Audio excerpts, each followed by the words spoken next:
Entonces, vamos a empezar.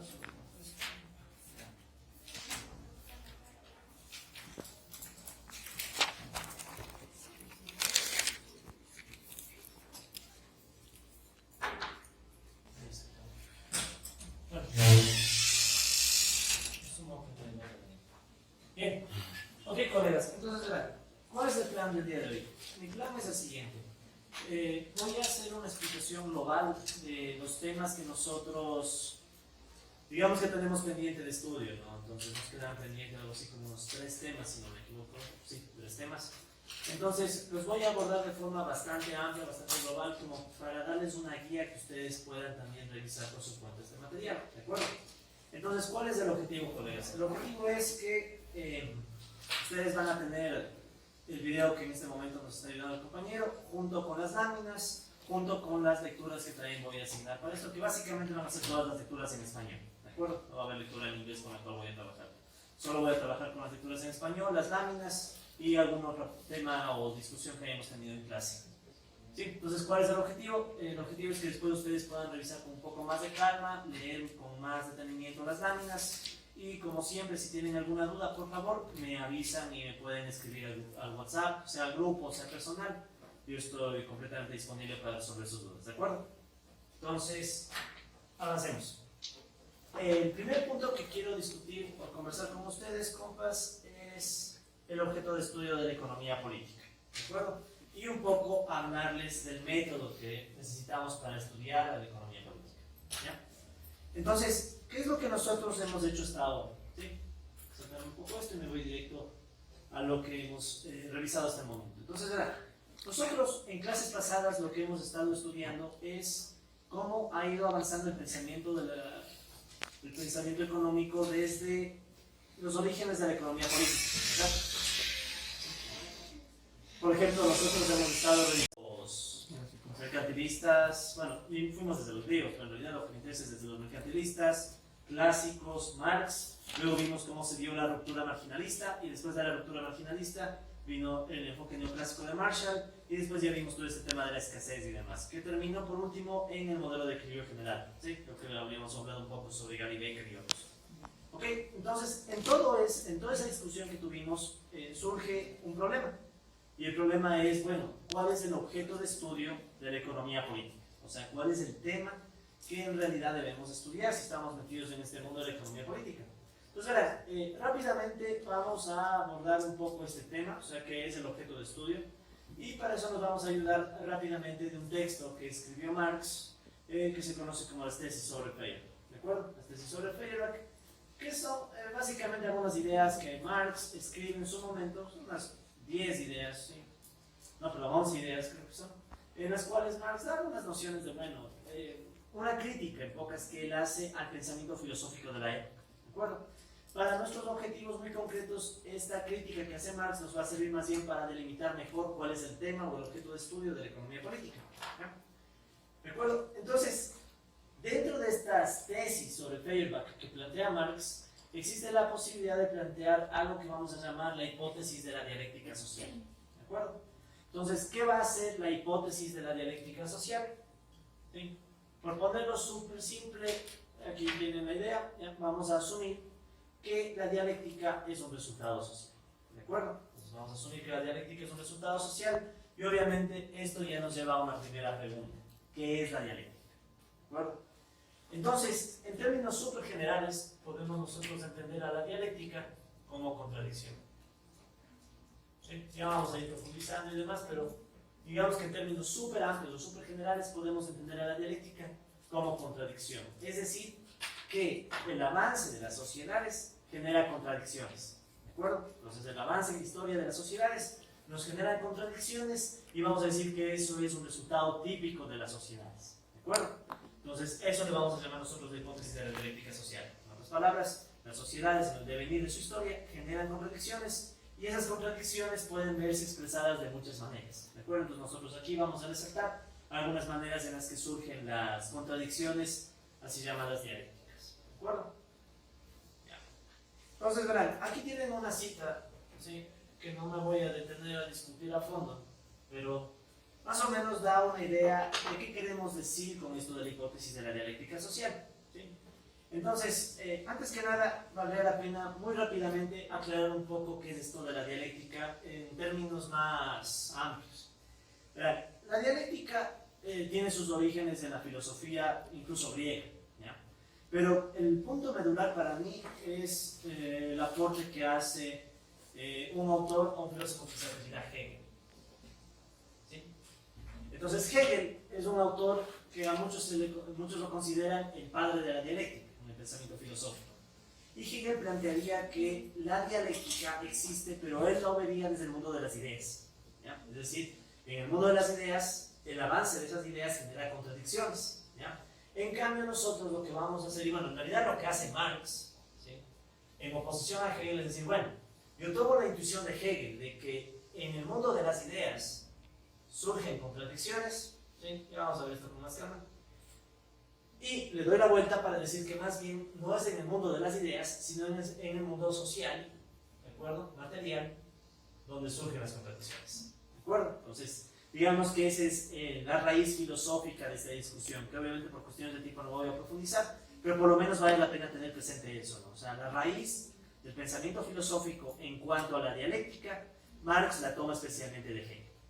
¿De acuerdo? Entonces, bueno, aquí les decía que hay una cita sobre esta idea de la dialéctica, ¿de acuerdo? Ustedes la pueden leer con más calma, ¿sí? Es una cita de un autor que se llama Jean-Paul Sartre. Entonces, Jean-Paul Sartre es un pensador, un filósofo francés, que básicamente en la cita que les está aquí, ustedes la pueden leer con más calma, plantea la intuición de que las contradicciones son resultado del ser humano y de su interacción con otros seres humanos antes que una imposición o antes que una idea abstracta, ¿ya? ¿Por qué Sartre va a decir esto y por qué nos interesa para nuestra idea de la dialéctica social? Normalmente las interpretaciones que se han hecho a la dialéctica, ¿sí?, han sido interpretaciones un tanto generales, como por ejemplo decir la dialéctica está en todo y los seres humanos son un ejemplo de dialéctica, ¿ya?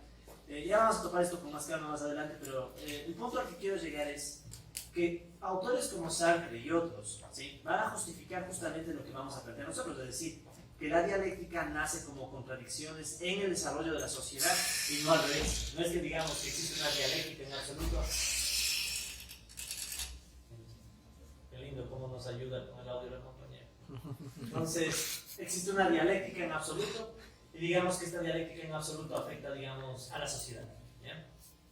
Esto era más o menos lo que planteaba Hegel, ¿sí? Hegel planteaba que existía una gran idea, ¿sí?, que es dialéctica, ¿sí? De hecho, Hegel le llamaría a la gran idea la idea absoluta. Sí, existe una gran idea absoluta que es dialéctica y que controla todo y que también afecta a la sociedad, ¿ya? Digamos que es una forma un poco enredada de meter a Dios en esta discusión, ¿ya? Entonces hay una suerte de Dios o un ente abstracto, una idea absoluta que impone ciertas reglas a la sociedad. Entonces había gente que pensaba, y bueno, hasta ahora piensa que la dialéctica es una de esas leyes generales que se le imponen a la sociedad. En cambio, la hipótesis de la dialéctica social más bien lo que va a plantear es que no, es la sociedad en su interacción que genera comportamientos dialécticos, ¿de acuerdo? Y digamos que Sartre es uno de los autores que defienden esa idea. Pero bueno, en términos más específicos, como les iba diciendo, vamos a especificar un poco qué implica que en la sociedad exista dialéctica, ¿de acuerdo?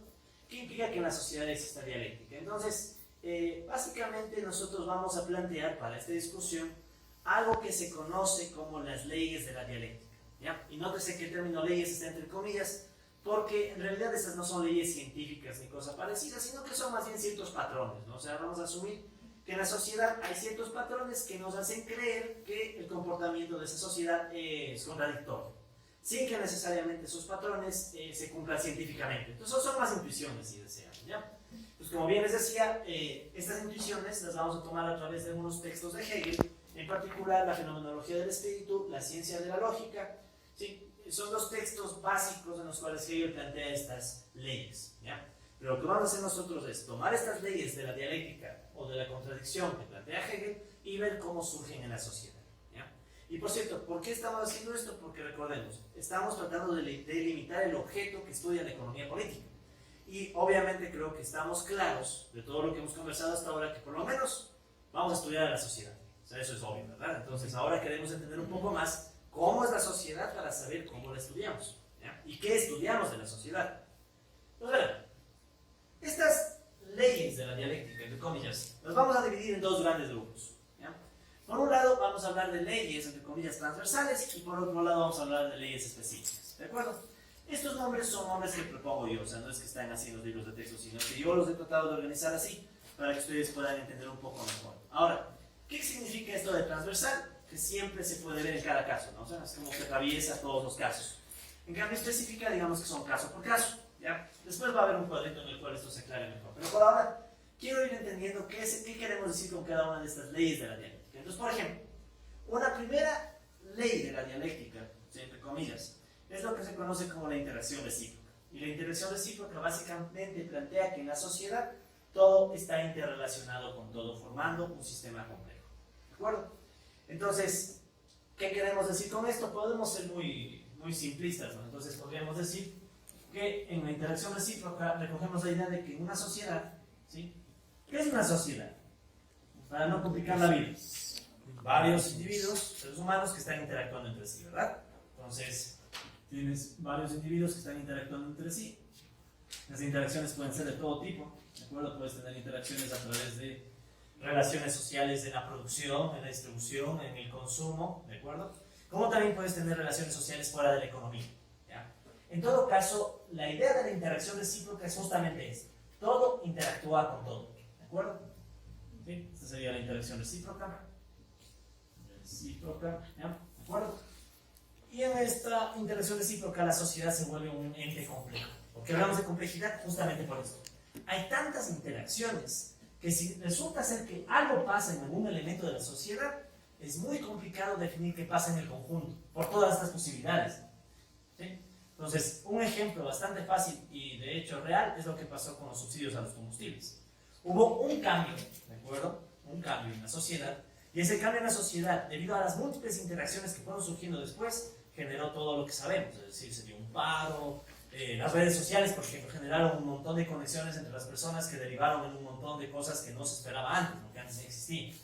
En los años 90, por ejemplo en 1990, hubo un gran levantamiento indígena, pero obviamente en esa época no había los celulares, no había redes sociales y por tanto no había cómo ir evidenciando lo que iba pasando, ¿no? Y no había cómo incentivar a que la gente se sume, ayude con víveres, etc., ¿no? Entonces, en cambio ahora cada vez que estamos incluso más conectados con las redes sociales, la interacción recíproca tal vez sea aún más fuerte que antes, ¿no? Existe una interacción entre todos los elementos y todos interactúan. La otra ley de la dialéctica se la conoce como el movimiento y cambio permanente, y es un tanto obvio incluso por el nombre. Dentro de la misma sociedad están las fuerzas que llevan a su movimiento, a su cambio y su transformación permanente, ¿de acuerdo? Entonces, la idea básica es que tú tienes la sociedad, ¿de acuerdo? ¿Sí? Tienes la sociedad, todos están interactuando. Y el punto es que las transformaciones que se dan en la sociedad son causadas por la misma sociedad, ¿de acuerdo? ¿Sí? O sea, las transformaciones que se dan en la sociedad no se explican por razones fuera de la sociedad, ¿ya? A menos que hablemos de un shock como un terremoto o alguna cosa así, ¿no? Pero por lo general vamos a asumir que esos shocks no están presentes en nuestro estudio, ya son casos excepcionales. Entonces, asumiendo que no existen estos shocks externos de la naturaleza, por lo general vamos a asumir que las transformaciones que se dan en la sociedad son creadas por la misma sociedad. No hay un agente externo, y quizá aquí lo más claro sería asumir que no existe un Dios o una fuerza externa que mueve a la sociedad hacia un destino, ¿de acuerdo? Ahora, esto tómenlo incluso si quieren como supuestos, ya estamos asumiendo en pocas palabras que la sociedad basa sus transformaciones en sí misma y no en otro ente, ¿ya? Alguien podría decir, pero ¿y qué tal si en la realidad existe un Dios o existe la mano invisible o la providencia o cualquier otro ente que lleva a que la sociedad se equilibre? Ok, vamos a asumir que eso no existe. Es un supuesto. Después de esta clase puedes volver a tu mundo en donde crees que sí existe eso, pero por ahora este va a ser el método que vamos a aplicar y el supuesto, ¿de acuerdo? Si quieren, incluso estos supuestos reemplazan un poco la racionalidad, ¿sí? O sea, en vez de asumir los individuos racionales, que completitud y transitividad, estamos asumiendo una sociedad que tiene estas características, ¿ya? Ok, eso sería en cuanto a las transversales. Respecto a las específicas, tienen unos nombres un poco peculiares. Por un lado, se habla de que en la sociedad se cumple la unidad de contrarios. ¿Qué significa esto? Al componerse de múltiples conciencias e intereses, la sociedad es una unidad compuesta de elementos contrarios. Entonces esto es fácil de entender, ¿no? Tenemos una sociedad de nuevo. Tenemos varios individuos que están interactuando. Pero ¿qué sucede en una sociedad? Resulta ser que cada miembro de la sociedad, ¿de acuerdo? Están interactuando. Resulta ser que cada miembro puede tener un interés distinto a otro, ¿sí? Entonces digamos, vamos a poner otro color. Supongamos nosotros que tenemos esta sociedad y digamos que dentro de la sociedad tenemos dos grupos, ¿ya? Pensemos en el ejemplo por decir que plantea Marx, ¿no? De que tenemos un grupo que debe sacrificar su vida y le termina dando poder a otro, ¿ya? Entonces, ¿qué sucede? Resultará que un grupo puede tener un tipo de intereses, ¿sí? Intereses de tipo A, digamos. En cambio, el otro grupo puede tener intereses de tipo B, ¿sí? Intereses de tipo B. Entonces, por ejemplo, intereses de tipo A. Un grupo paga salarios, eso le afecta a su ganancia y por tanto tiene el interés de pagar salarios más altos, digamos. En cambio, el otro grupo recibe salarios y tiene el interés, en cambio, de percibir salarios más altos. Entonces, ¿qué sucede? Ambos intereses se pueden estar contraponiendo, ¿verdad? ¿Sí? O sea, es como que un interés se va justamente en contra del otro interés, ¿ya? Entonces, vamos a asumir que la sociedad es una unidad de contrarios en el sentido de que pese a ser contrarios, ambos intereses y ambos grupos conforman parte de la sociedad, ¿de acuerdo? Entonces, la sociedad vamos a suponer que siempre está compuesta de estos grupos antagónicos o de estos grupos que se oponen en cuanto a intereses, ¿de acuerdo? Entonces, eso va a significar básicamente la idea de la unidad de contrarios. Luego va a venir la negación de la negación. Entonces, ¿qué va a significar la negación de la negación? La lucha entre estos intereses que están opuestos, ¿de acuerdo?, genera como resultado, ¿sí?, la evolución de la misma sociedad, ¿ya? Entonces, recuerdan ustedes que hablábamos de que la sociedad tiene su propia transformación. Entonces, ¿cuál es la idea? La idea es que esta transformación de la sociedad se causa sobre todo porque hay intereses que se enfrentan, ¿no? Entonces tienes intereses, por ejemplo, A versus intereses B, se confrontan, ¿de acuerdo? Y de esa confrontación pueden surgir nuevos intereses que hacen que la sociedad vaya evolucionando, ¿de acuerdo? Pues si quieres aquí puedes poner A versus B, ¿ya? O si quisiéramos ser un poco más hegelianos, o sea, usando un poco el lenguaje de Hegel. Lo que Hegel va a decir, claro que Hegel lo aplicaba en el mundo de las ideas, nosotros lo aplicamos al mundo de la sociedad, es que, bueno, al grupo de intereses A le puedes llamar tesis. Frente al grupo de intereses A, tesis, existe otro grupo opuesto que le podemos llamar la antítesis. Y de la lucha entre tesis y antítesis surge una síntesis. ¿Bien? Surge una síntesis y esa síntesis terminará volviendo a la sociedad, generando nuevos intereses. Luego la síntesis puede otra vez volverse tesis, va a encontrar otra antítesis y se vuelven a enfrentar y así permanentemente, ¿sí? Entonces permanentemente la sociedad está creando tesis, antítesis, síntesis, ¿sí? Después repito, la síntesis puede transformarse otra vez en tesis y se va repitiendo el proceso, ¿ya? Entonces lo que se va a asumir en pocas palabras es que la sociedad permanentemente está avanzando porque los intereses se están negando entre sí, o sea, se están peleando y de esa pelea va generando nuevos intereses que hacen que la sociedad avance, ¿de acuerdo? Y finalmente, el último punto lo llamamos el salto de lo cuantitativo, ¿sí? Cuantitativo, cantidad, ya esto es cantidad, a lo cualitativo, cualitativo, cualidad, ¿ya? Entonces, ¿cuál es la idea? Entonces, aquí se menciona, ¿no?, que al juntarse conciencias de intereses individuales, el resultado puede ser una transformación de la sociedad, ¿ya? Por ejemplo, si nosotros tenemos esta evolución de la sociedad, ¿ya?, pero solamente con dos miembros, ¿sí? O sea, piensa en una sociedad de solo dos personas que están interactuando y cuyos intereses se enfrentan, entonces es muy diferente a que la sociedad esté compuesta de 100 miembros o de 1000 miembros, ¿ya? Si digamos, tuvieras dos personas que van y protestan, qué sé yo, en la Plaza Grande, ¿ya?, contra alguna medida del gobierno, obviamente estas dos personas no tendrán ningún efecto. Es más, capaz que hasta les han de dejar entrar a la Plaza Grande, que estén gritando ahí y que después se vayan, porque no tienen ninguna implicación. ¿Sí me entienden, verdad? Pero ¿qué tal si en vez de dos personas tuviera 5000 personas? ¿Ya? Al ser 5000 personas más que dos, o sea, tienes un cambio cuantitativo, ¿ya? No solamente que cambia la cantidad, sino que también cambia la cualidad. Es decir, por ejemplo, este grupo de 5000 personas tiene más presión y es capaz, es muy probable que ni le dejan entrar a la Plaza Grande. ¿Por qué? porque ya es un grupo muy grande que ejerce una presión distinta y por tanto toca tomar otro tipo de reacciones porque tienen cualidades distintas, ¿ya? Si quisiéramos ponerlo de forma muy básica, sería como que tuviera más poder, ¿no? O sea, es como que un grupo de mayor número tiene más capacidad de presión, ¿ya? Entonces, ¿cuál es la idea? Es justamente eso. El aumento en la cantidad puede generar cambios en las cualidades del grupo, ¿sí? Porque piensa solamente, si tú tuvieras un grupo de dos, ¿sí? Tienes un grupo de dos, y asume que solo hay dos interacciones, ida y vuelta, ya solo dos. Entonces, para un grupo de dos personas tienes dos interacciones. Si agregas una tercera persona, ¿en cuánto aumentan las interacciones? Tienes uno aquí, otro aquí, otro aquí y otro acá. Entonces, de lo que tenías dos pasaron a ser 6 interacciones, ¿verdad? Entonces, ¿qué sucede? Que solamente haber agregado un miembro más en un mundo de dos interacciones, ya te empieza a hacer un mayor número de interacciones, mucho mayor a la cantidad de individuos que agregues, ¿de acuerdo? Entonces, ¿qué sucede? Que si tú agregaras a este grupo 100 personas, ya pueden imaginarse que el número de interacciones va creciendo cada vez más. Y es más, estas interacciones originales incluso pueden cambiar. Ejemplo fácil. Imagina que tienes a dos personas, pareja, ¿ya? Par de novios, en una aula cerrada. ¿Ya? Ya se pueden imaginar qué puede pasar. Digamos que de repente entra una tercera persona, el profesor. Entonces, ¿qué va a suceder con la interacción original que mantenían estas dos personas? Va a cambiar. O cambia, o tal vez el profesor se sume, quién sabe. Pero a lo que yo voy es que ya no es la misma lógica, ¿sí o no? O sea, incluso las interacciones originales, ante el surgimiento de una tercera persona, hacen que cambien. Entonces se genera un cambio en la cualidad.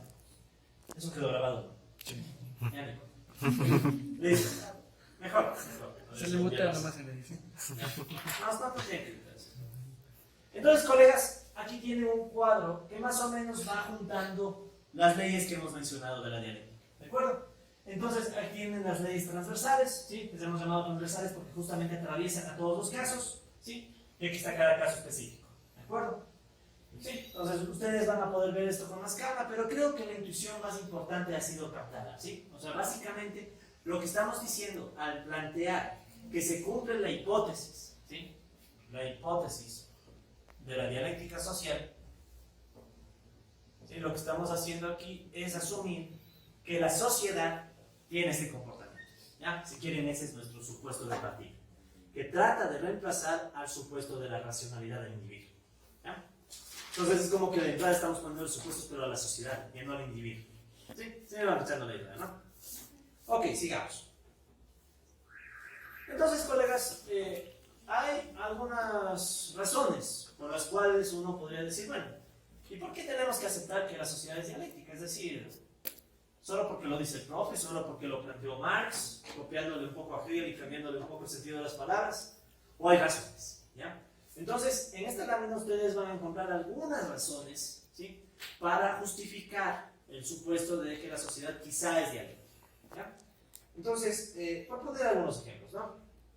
Primero, el propio ser humano tal vez es contradictorio, ¿sí? Y es contradictorio porque en el mismo ser humano se combina materia y conciencia, ¿ya?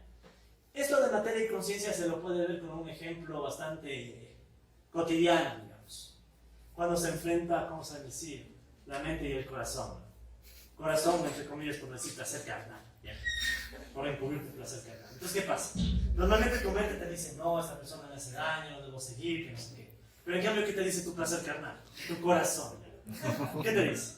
No, debo seguir, si me quiere, no me quiere, pase lo que pase, etc. Debo ponerle ya, cualquier tontería. Entonces, ¿qué pasa? Ahí nomás ya tienes tu contradicción en el mismo ser humano. Por un lado tienes el elemento más material, ¿sí? El placer, ¿sí? Mundano y físico placer.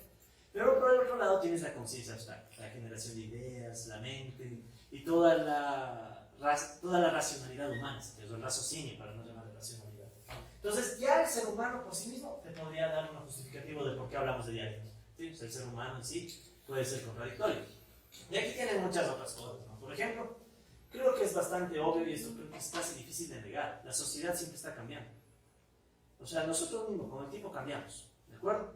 Entonces yo creo que es más que justificable asumir que la sociedad siempre cambia, ¿de acuerdo? ¿Qué más? Estamos de acuerdo que la sociedad tiene muchos elementos interrelacionados, lo que es igual muy difícil de discutir. Es casi la definición de sociedad, ¿de acuerdo? ¿Qué más? Las personas son al mismo tiempo sujeto y objeto de estudio. Este tal vez me interesa profundizar un poquito. cuando nosotros queremos entender a la sociedad, ¿sí? Lo más viable sería, bueno, aquí está la sociedad, ¿ya? Pues vamos a estudiar la sociedad, están interactuando, etc. ¿Ya? Entonces, ¿qué normalmente hace la persona que estudia la sociedad? Como que tiende a verle desde afuera. Entonces, como que yo soy el erudito, el estudioso, y desde afuera estoy tratando de entender a la sociedad como que si fuera un ente raro, un ente externo, ¿de acuerdo? Entonces, ¿qué sucede? Sucede que este sería, por ejemplo, la distinción, ¿no? Este sería el objeto de estudio. ¿Ya? El objeto de estudio, o sea, el tema que estás estudiando, y este en cambio sería supuestamente el sujeto. ¿Sí?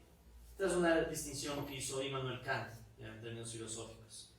El sujeto tratando de entender el objeto.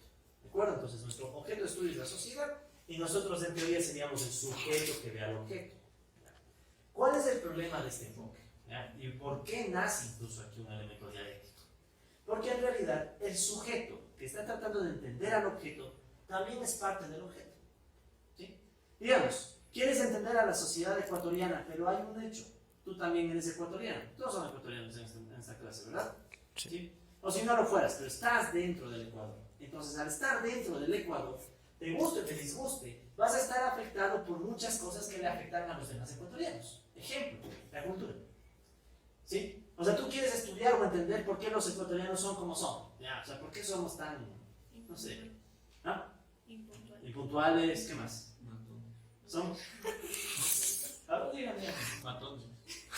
¿Qué? Matones. Ya. Algo más relevante. Bueno, chévere. Digamos que somos chéveres. Digamos. Supongamos que somos vivos. La viveza. La típica viveza que sales de Ecuador, vas por Latinoamérica y ves que resulta que no somos vivos para nada, somos más bien medios. Más en toda Latinoamérica, que es solamente específico de aquí. Ni Sí, hay siquiera. otros países donde. Ni siquiera. Cuando nos estamos como europeos creemos los vivísimos. O sea, después. Pero bueno, al punto de que no tenemos la discusión entre comillas. ¿Cómo es el latinoamericano? ¿Ya? Pues, ¿cuál es el primer problema? El primer problema es que nosotros también somos latinoamericanos. Entonces, mucha de nuestra concepción de latinoamericano va a depender de lo que nosotros entendemos como viveza, como qué es el latinoamericano, etc. ¿De acuerdo? ¿Qué sucede? Que si llega alguien fuera de esta sociedad, que pertenece a otra sociedad y hace el análisis, probablemente tendrá otro enfoque. ¿Sí me entienden mi punto, verdad? Entonces, ¿qué sucede? Resulta ser que el sujeto nunca logra ser completamente independiente del objeto. O, en otras palabras, esta idea de la imparcialidad, ¿no? Es que yo voy a estudiar esta sociedad de forma imparcial. Prácticamente no se puede. Porque uno también forma parte de la sociedad. ¿Sí? O sea, ese es el punto. Ese es el argumento, digamos, en definitivo. Entonces, si uno también forma parte de la sociedad, es muy difícil ser imparcial. ¿Ya? Ejemplo, los venezolanos en este país, ¿qué aporte han hecho? Si les pregunto. No me responden, solo piensen. ¿Ya? Entonces, ¿qué va a suceder? Que cada uno va a tener su propia percepción. ¿No? ¿Ya? Entonces, cada uno empieza a hacer su propia percepción de, bueno, cuál mismo es el aporte de los venezolanos o de los extranjeros en general al país. ¿Ya? Ahora, la siguiente pregunta es, ¿cuál es tu aporte a este país? Ya, entonces empiezas a comparar y dices, a ver, yo le veo al otro, injusto, ¿verdad? De una manera. Pero después, si me veo a mí mismo, soy capaz de juzgar con la misma capacidad con la que juzgué a otro. Entonces ahí empieza una serie de contradicciones, ¿no? O sea, y de hecho, la contradicción más grande es, uno crea hasta modelos para entender a la sociedad, sin darse cuenta que uno también es parte de él. Y que el primerito para el cual debería funcionar el modelo es para uno mismo. ¿Sí me cachan el punto, no? Entonces, ese es un punto vital, colegas, que creo yo que, por ejemplo, la economía convencional falla. La economía convencional falla al creer que el sujeto puede entender al objeto como si fuera un ente externo. Entonces yo hago un modelo sobre el objeto y ya. Pero la racionalidad no aplica ni en vos mismo. ¿Y qué me importa? O sea, yo quiero simplemente entender al otro. ¿Ya? En cambio, desde un enfoque dialéctico, ambos forman parte de lo mismo. ¿Ya? ¿Cuál es el problema? Que formular esto en términos más matemáticos, si quieren, es mucho más complicado. Porque ¿cómo haces esto? O sea, haces un modelo en el cual tú mismo estás adentro. ¿Sí me entienden? O sea, ya es medio raro. Y de hecho, la matemática de esto todavía no está desarrollada a plenitud, ¿no? Así que no se asusten, no hay un modelo matemático detrás de esto, solo son intuiciones. ¿Ya? En fin, sigamos. Entonces, hay muchas razones, ¿ya? ¿Sí? Aquí hay muchas más, para justificar el por qué vamos a asumir que la sociedad es dialéctica. ¿Sí? Entonces hay muchas otras razones. Aquí hay muchas más, ¿no? Por ejemplo, tenemos la disputa entre el pensamiento, ¿de acuerdo? Y también tenemos el efecto de que el individuo se enfrenta a la sociedad, ¿ya? Este es otro típico ejemplo que creo que está aquí, exacto, aquí está, ¿ya? Que es la disputa entre individuos y lo que podemos llamar como estructuras sociales, ¿ya? La idea básica es bastante simple, ¿ya? Nosotros somos individuos, ¿estamos de acuerdo? O sea, nacemos en una sociedad, pero muchas veces nos enfrentamos ante un montón de reglas, normas y demás que no podemos cambiar, o que parece que no podemos cambiar, ¿verdad? O sea, digamos, tú naces, ¿ya? Entonces tú naciste, estás ahí, y ni bien estás llorando, ya lo primerito que te dan es que, si estás llorando, niña, ¿cuál es el primer premio por venir a este mundo? Sí, una nalgada. Entonces te dan la nalgada, eso es. Entonces te dan la nalgada, y tú ya como que, es el primer punto de partida que no puedes cambiar, o sea, ya llegaste y estaba predestinado que te iban a dar la nalgada. Y después de eso, ¿qué pasa? Que tú como individuo entras en una sociedad que tiene un montón de patrones que ya están predeterminados. ¿Sí? ¿Cuáles patrones nomás? O sea, naciste, la nalgada, después el pecho de la mamá, después vas creciendo y ¿qué te toca? Gatear, después caminar, después el jardín, después la escuela, el colegio, la universidad, después la universidad, sigues en la universidad, sales de la universidad para trabajar, pasas unos buenos años trabajando y si por mala suerte se cumple el vaticinio de Marx, pasas no sé cuántos años trabajando para después tener una jubilación medio y morir. Si tienes suerte, a la mitad tal vez te reproduzcas. Entonces, ¿qué sucede? Resulta ser que es como que la sociedad, ¿sí?, fuera como una gran máquina que ya estuviera lista para recibirte. Entonces tú lo único que tienes que hacer es sentarte y hacer lo que te manda la sociedad, ¿verdad? Entonces como que uno dice incluso, ¿cómo me salgo de ese esquema? No puedo. Es la sociedad, es la vida. Así es el mundo, ¿ya? Entonces ahí surge una contradicción, ¿ya? La contradicción entre el individuo, ¿ya?, y algo que vamos a llamar las estructuras sociales. ¿Sí? Entonces ya vamos a definir con más calma y detalle qué son las estructuras sociales, pero en general, por el momento, entendamos las estructuras sociales como ciertos patrones, ¿sí?, ciertos patrones creados por la sociedad y que se mantienen estables en el tiempo, ¿de acuerdo? ¿Sí? Entonces vamos a llamarles por el momento ciertos patrones, ¿sí?, creados por la sociedad y que se suelen mantener estables. ¿Ya? Entonces, dentro de las estructuras sociales puedes ver todas estas normas, reglas, costumbres que están estables. O sea, por ejemplo, ¿no?, todos aquí podemos morir, pero es probable que la Universidad Central seguirá existiendo. Asumo, ¿no? O sea, todos hemos de morir, la universidad va a seguir existiendo. Entonces, ¿qué pasa? La universidad forma parte de esta estructura social, ¿no?, donde resulta ser que más personas vendrán, y de hecho piensen, ¿no?, ¿cuántas personas habrán ocupado el asiento que ustedes ocupan en este momento, ¿sí?, o en el momento que están viendo el video, y resulta que ya han muerto? O sea, ¿cuántos muertos ya habrán pasado por aquí? Y justo donde están sentados. Entonces, ¿qué pasa? Resulta ser que la sociedad crea ciertas estructuras que sobrepasan al individuo. Y es más, el individuo termina creyendo que no puede hacer nada frente a esas estructuras, ¿no? ¿Y dónde está lo contradictorio? ¿Quién es el que crea las estructuras? La misma sociedad compuesta de individuos. Entonces resulta ser que los mismos individuos crean estructuras que después les limitan. ¿Sí me cachan? Entonces ahí está la dialéctica, ahí está la contradicción, que los mismos individuos crean estructuras que después les terminan limitando, ¿ya? Entonces eso justamente es la parte contradictoria de todo esto. En fin, de hecho Marx, sí, esta cita sí me interesa destacar un poco, plantea una idea bien interesante sobre esto, y va a decir, los hombres y las mujeres, bueno, las mujeres agrego, porque Marx es lenguaje machista, disculpen, o traducción machista, mejor dicho, porque no sé cómo escribiría esto en alemán. El caso es que los hombres y las mujeres hacen su propia historia, pero no la hacen a su libre arbitrio, bajo circunstancias elegidas por ellos mismos, sino bajo aquellas circunstancias con que se encuentran directamente, que existen y les han sido legadas por el pasado. Entonces, esta es la parte dialéctica. Resulta ser que los seres humanos construimos nuestra historia, pero no podemos hacerla arbitrariamente. O sea, imagínate que hubiera sido si tú nacías y ya desde pequeño ibas creando tu historia, o bueno, desde que tenías conciencia. Hubieras ido a la escuela, o al colegio, a la universidad. Probablemente todo el esquema hubiera sido distinto, ¿no? ¿De acuerdo? Por desgracia, ¿qué sucede? Que la historia o el pasado ya te deja ciertas circunstancias creadas por personas en el pasado. Y entonces, ¿qué te toca hacer a ti? Uno puede o aceptar y seguir aquí, o tratar de influenciar un poco en la máquina, ¿no? sea, llevas un martillo para ver si la máquina empieza a fallar. Pero por lo menos, digamos, tú también creas la historia. ¿Ya?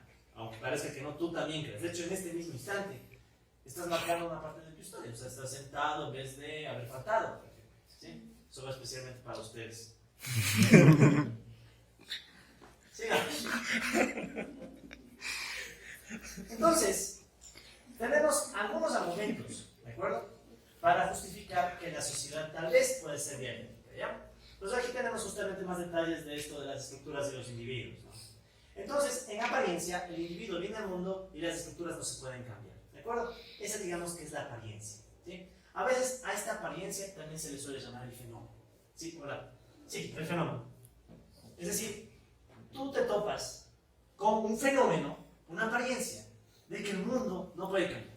De que si el mundo es injusto y desigual seguirá siendo, así que no hagas nada. ¿Para qué te esfuerzas? ¿De acuerdo? Entonces digamos que esa es la apariencia, ¿ya? Sin embargo, esto es contradictorio porque en esencia, ¿sí?, o sea, detrás del fenómeno, detrás de la apariencia, hay una esencia en la cual se sabe que la misma estructura de la sociedad es creada por individuos como nosotros, ¿ya? Ahora, claro que unos individuos tienen más influencia que otros en la estructura de la sociedad, eso es evidente, pero todos en cierta manera influyen, ¿de acuerdo? Por ejemplo, para que yo pueda hacer las veces de profesor, necesito alumnos, porque si no hubiera alumnos no habría profesor. Entonces, ¿qué sucede? Que aunque sea de manera indirecta, el alumno también ayuda a construir la imagen del profesor. Entonces, iban viendo que ahí está la dialéctica, y es lo mismo, si no hubiera profesor, los alumnos dejan de ser alumnos. O sea, imagínate una universidad sin profesores. Y ahora una universidad sin alumnos. Tampoco. Entonces, ¿qué pasa? Que ambos forman parte de un mismo elemento, aun cuando son dialécticamente contrarios, o sea, son opuestos. Los intereses de los alumnos, de hecho, a veces pueden estar en oposición a los del profesor, ¿ya? Todos quieren pasar, el profesor les quiere dejar a todos, entonces hay una contradicción entre ambos, ¿ya? Y de eso debe surgir una síntesis. En fin, entonces, ¿qué sucede cuando las personas dejan de lado esta idea del fenómeno en esencia y se dejan llevar solo por los fenómenos? ¿Sí? O sea, se dejan llevar solo por las apariencias y realmente se comen el cuento de que no hay nada que hacer, ¿ya? Entonces, hay un filósofo polaco que se llamaba Karel Kosik, ¿sí? Aquí está. Y este filósofo polaco va a plantear un argumento o un nombre muy interesante para las personas que se dejan llevar por los fenómenos y no van a la esencia de los problemas, ¿ya? En el caso más global de las sociedades es esto mismo, o sea, tú te topas con una sociedad que parece que no hay nada que hacer, pero en realidad tal vez sí se puede hacer algo, ¿ya? Entonces, si no te interesa la esencia y te quedas en el fenómeno, en la apariencia, Kosik va a decir que vives en algo que él llama el mundo de la pseudoconcreción, ¿ya? Entonces, el mundo de la pseudoconcreción es básicamente un mundo en donde no se distingue entre fenómeno y esencia, o sea, tú ves las apariencias y te quedas con las apariencias, y eres feliz con las apariencias, ¿ya? Ejemplo fácil, estás en una relación de pareja y ella o él te dice te amo. Y tú dices, ¡ay, qué felicidad! Y se acabó, ¿ya?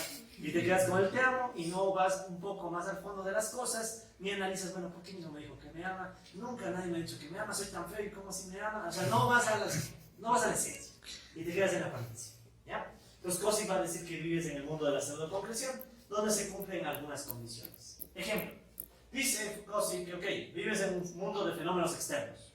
Todo lo que pasa allá afuera te mueve. Es como una cucaracha que le cae luz y empieza a moverse, ¿no? O sea, si le cae luz, busca la sombra. Le cae luz por otro lado, otra vez busca la sombra. Pues lo mismo dice Kosik que son los seres humanos que viven en el mundo de la pseudoconcreción. Ante cualquier apariencia, reacciona. ¿Sí? Ya le dijeron te amo, el uno, ay, qué feliz. Le dicen otro, yo también te amo, ay, qué ves, todos me quieren. Así no. Y se deja llevar por las apariencias en vez de hurgar en el fondo y decir, a ver, aguanta, ¿por qué todos me están diciendo eso? Sí me cachan, ¿no? Entonces esa es la primera característica que le da Karel Kosik al mundo de la pseudoconcreción. ¿Qué más va a decir? Este es un mundo de traficar y manipular, donde básicamente la gente es práctica, ¿sí? O sea, yo no estoy preocupándome de la teoría, que la esencia del mundo, que las estructuras y que yo las creo. A mí lo único que me interesa es hacer plata, tener mi carro, tener mi vida, mis mozas, mis mozos, lo que tú quieras, mi departamento, etc. ¿Ya? Entonces, ¿qué va a decir Kosik? Que en ese mundo del manipular, del traficar, no necesitas llegar a la esencia de los problemas, basta con que entiendas de los fenómenos, ¿ya?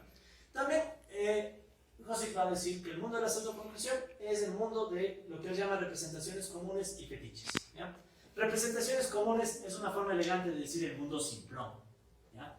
O sea, esa gente que se conforma con llegar a la casa después de un día cansado y prende la tele y ve la novela, ¿ya? Entonces está ahí feliz viendo la novela, ¿no? Es la gente que está en el chisme, ¿sí? El mundo simplón, ¿ya? El mundo simplón. Que imagino ustedes para nada caen en eso, ¿no? O sea, ustedes son gente bastante profunda que siempre está buscando la esencia de la realidad humana, ¿no? Y no están en ese mundo simplón. Ay, el otro día vino vestido así. Ay, el otro día esto. Ay, el otro día, y así no. ¿Ya? Entonces, Cossi va a decir que quienes están en esas son las personas que viven en las representaciones comunes. Y a la vez, Cossi dice que esta gente que se queda en el fenómeno es la gente que vive en el mundo de los fetiches. ¿Ya? Entonces, ¿qué es un fetiche? Igual, ya lo vamos a definir con más calma, pero por el momento puede entenderse el fetiche como un objeto al que se le asigna poder, ¿sí? Como si fuera una persona. O como si estuviera vivo, como si fuera una persona. ¿Ya? Entonces surgen los fetiches. ¿Ya? Entonces, por ejemplo, ¿cuál será el fetiche más poderoso que crea el ser humano? El dinero. Más que el tener dinero, porque con el dinero compra internet. Entonces, ¿qué pasa? Que el ser humano ha creado un fetiche que es el dinero. ¿Y por qué es un fetiche? Porque básicamente es un objeto. Pero sin embargo, a este objeto le damos el mismo poder que el que podría tener cualquier otro ser humano o incluso más. ¿Ya? Ejemplo fácil. Con dinero te puedes mandar a matar a otra persona. ¿Cierto? Entonces, ¿qué pasa? Resulta ser que el dinero incluso se vuelve más poderoso que la capacidad de supervivencia de otros. Entonces, ahí tienes un claro ejemplo de un fetiche. Entonces, ¿qué va a decir Cossi? La gente que vive en el mundo de los fenómenos le interesa mucho más los fetiches en vez de entender por qué los fetiches tienen poder. ¿Sí? Y de hecho, ¿por qué el dinero es aceptado? O sea, ¿cómo así de repente la sociedad empieza a aceptar pedacitos de metal y le da poder a quien tiene más pedacitos de metal o numeritos en una cuenta bancaria? Entonces, sí me cachan, ¿no? Entonces, la gente que está en el mundo de la pseudoconcreción, según Cossi, ni le importa, solo quiere más poder y punto. Ni le importa, ni le interesa. O sea, si le preguntas a Alvarito Novoa, ¿por qué Alvarito Novoa aceptamos que tenga tanto poder? Porque tiene mucha plata, 1.000 millones. ¿Y por qué tiene tanta plata? ¿Qué me importa? Yo solo quiero ser como Alvarito y punto. Entonces, ¿qué pasa? En el mundo de la pseudoconcreción no te importa la esencia detrás del fenómeno, sino simple y llanamente replicar el fenómeno.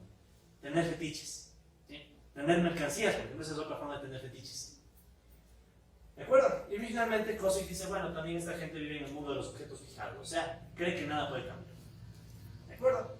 Entonces, el mundo de la pseudoconcreción es básicamente el mundo simplón, el mundo en el cual no te preocupa el trasfondo de las cosas y con tal de tener tus fenómenos y tus apariencias intactas, eres feliz. ¿Ya? De hecho, es casi eso, ¿no? Es un mundo feliz. Se llama yo ese libro, ¿no? Un mundo feliz. En donde, con que no te toquen tus apariencias, el resto no importa. Y de hecho, ¿cuánta gente vive así? O de hecho les pregunto, ¿no? A ustedes, ¿no viven así también? O sea, en un mundo en donde si no les tocan las apariencias son felices. ¿Qué sería lo contrario a que no te toquen las apariencias? Por ejemplo, vamos al típico ejemplo de las relaciones de pareja. Tú eres feliz mientras no te toquen la ilusión. Pero ¿qué pasa si por ahí de repente te empiezan a tocar la ilusión? Por ejemplo, llega un mensaje en pleno momento afectivo. ¿Te dejas ver el celular, amor? No. Entonces tienes dos opciones. Si quieres seguir siendo feliz, ¿qué te toca hacer? Bueno, sigamos. ¿Ya? Y capaz que hasta con más ganas para que te distraigas, ¿no? En cambio, si ya no quieres ser feliz, ¿qué te toca hacer? Déjame ver. ¿Qué pasa? No, es mi celular, ¿qué te pasa? Pero es las 3 de la mañana, hasta ahora, ¿cómo es que te escriben? No me molestes. ¿Quieres o no? ¿Ya? Entonces, ¿qué pasa? Resulta ser que irte en contra del mundo de las apariencias puede más bien generarte efectos contraproducentes. Entonces, mucha gente que prefiere quedarse en el mundo de las apariencias. En fin, entonces, para evitar caer en el mundo de la pseudoconclusión, autores como Cossi y otros dicen que es necesario aplicar un método. ¿Sí? Justamente un método que te permita superar la dialéctica fenómeno-esencia. Es decir, tú, para no quedarte atrapado en las apariencias, necesitas un método que te permita llegar al trasfondo de las cosas. ¿De acuerdo? ¿Sí? ¿De acuerdo? Entonces, según dicho método, o bueno, al aplicar dicho método, que ya lo vamos a ver en unos momentos, Cossi va a decir que vas a pasar de este mundo de la pseudoconcreción, ¿sí? Algunos se llaman el mundo conitos, ¿no? El mundo conitos o la burbuja, como quieras llamar, ¿ya? Y pasas a algo que Cossi llama la totalidad completa, ¿ya? Entonces, si quieres, la totalidad completa es como el mundo real, o sea, el mundo de la de veras con sus cosas crudas y demás, ¿ya? Entonces, Cossi va a plantear algunas características de la totalidad concreta que, digamos, se contraponen a las características de la pseudoconcreción, ¿no?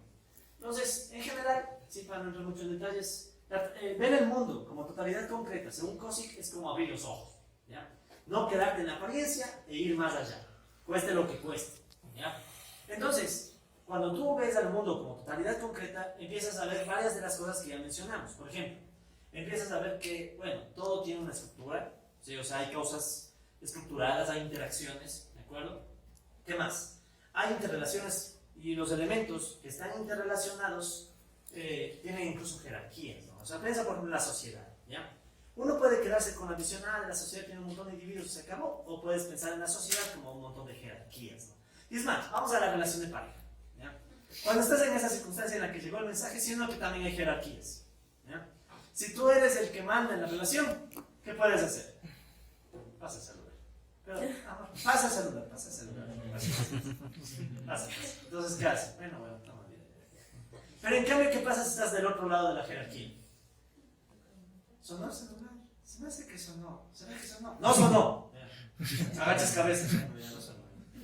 Y vuelve a sonar. ¿No está sonando? ¡No sonó! Dije. Entonces, ¿qué pasa? Que igual tienes jerarquías.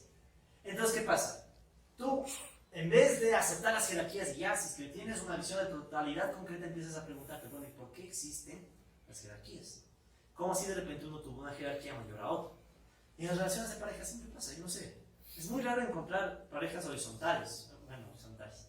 Parejas que, o sea, que las jerarquías sean del mismo nivel, ¿no? Es muy común que más bien alguien destaca, alguien se impone a la otra persona. Porque también depende del momento, pero en general pasa. Entonces, por ejemplo, si tú simplemente aceptas pasivamente, estás en el mundo de la pseudoconcreción, según Kozik. Si en cambio tú tratas de entender el porqué del origen de las jerarquías, ya estás buscando la totalidad concreta. ¿Sí? Esa es más o menos la diferencia. Y de acuerdo, hay otras razones. Por ejemplo, cuando estás en la totalidad concreta, tratas de aplicar la racionalidad, tratas de entender de forma racional, pero no racional en el sentido económico, sino que usas tu mente. O sea, dices, a ver, ¿será que esta persona está en una jerarquía porque Dios le puso ahí?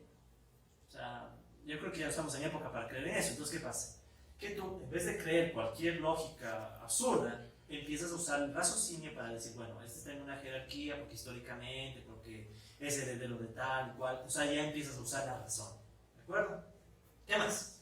Te das cuenta de que el fenómeno y la esencia forman parte de un todo, pero no te quedas atrapado en ninguno. ¿Ya?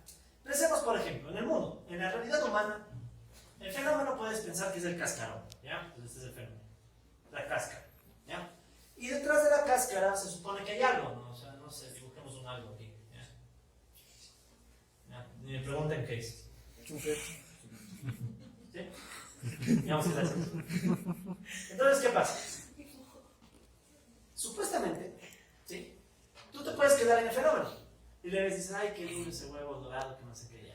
¿De acuerdo? Pero hay una esencia detrás, ¿ya? Entonces, ¿qué pasa? Que si tú te quedas solo en el fenómeno, nunca vas a entender lo que está dentro, ¿no? Hasta que después nazca y te atrape, te coma, te asesine, lo que queríamos, ¿ya? Y en cambio, ¿qué pasa si tú rompes el fenómeno y te quedas solo con esencia? Matas a lo que sea que está aquí. Entonces, ¿cómo tú puedes tener una visión completa del ente? Tienes que al mismo tiempo entender el fenómeno y la esencia. Y entender por qué el fenómeno oculta la esencia. Por ejemplo, en este caso es obvio, ¿no? La cáscara existe para cubrir y tratar de mantener vivo al embrión, ¿ya? Mientras sea necesario. Luego, tú ya puedes ampliar este análisis a algo más complejo. Va a tu relación de pareja de nuevo. El fenómeno, hay una jerarquía. Te dijo, no está sonando. Entonces, si tú empiezas a buscar la totalidad concreta, ¿ya? Ahí estás ahí en el suelo llorando y dices, a ver, aguanta. A ver. ¿Por qué la jerarquía? O sea, ¿por qué existe esta apariencia? O sea, ¿cuál es la esencia? Y ahí empiezas a razonar, ¿sí o no? Empiezas a pensar y dices, a ver, algo me está ocultando, ¿verdad? Debe ser, porque ¿por qué me dice que no cuando está sonando? Ya, entonces después de que dices, ya, ¿por qué me debe estar ocultando algo? Y ahí empiezas, ¿no? Y luego vuelves al fenómeno y dices, ya, entonces me está ocultando algo porque detrás de hay algo más. Y ese algo más puede ser que tal vez esté escribiendo su mamá a las 3 de la mañana, ¿no? Entonces, ya entiendes la totalidad, ¿de acuerdo? Y una de dos, te reconfortas y dices, ya, no pasa nada, todo está bien. ¿Sí? O, dependiendo del razonamiento que hayas aplicado, dices, no, está mal, ¿ya? Y tomas acciones, tomas medidas, ¿ya? Entonces, se van dando cuenta, ¿no? La realidad, el mundo en el que vivimos exige esta interacción. Saber que existe un fenómeno, una esencia y tener un método para no dejarte de atrapar ni por el fenómeno ni por la esencia. Porque ¿qué pasa si te quedas atrapado en la esencia, en cambio? No, pero es que me está engañando. No, pero es que pero no le dices nada y te quedas con eso en la cabeza y te quedas traumado. ¿No? Es que siempre me engañan, no sé qué. ¿Y qué tal si realmente sí era la mamá? ¿No? Y no quería que veas para no quedar en ridículo, o sea, para que no digas, me escribe mi mamá a las 3 de la mañana. ¿Ya? En fin. ¿De acuerdo? Entonces, colegas, dadas todas estas condiciones que les he explicado y sobre todo este esquema, ¿no? Fenómeno esencia. ¿Cuál es el objetivo ahora? El objetivo es que esto lo vamos a aplicar pero a la sociedad. ¿Ya? Entonces la sociedad ahora es la que tiene un fenómeno, pobreza. ¿Sí? Hay pobreza en el mundo. Y hay una esencia. ¿Y cuál es la esencia? Obvio, no sabemos muy claramente cuál es la esencia todavía. Pero el chiste es tratar de llegar a esa esencia.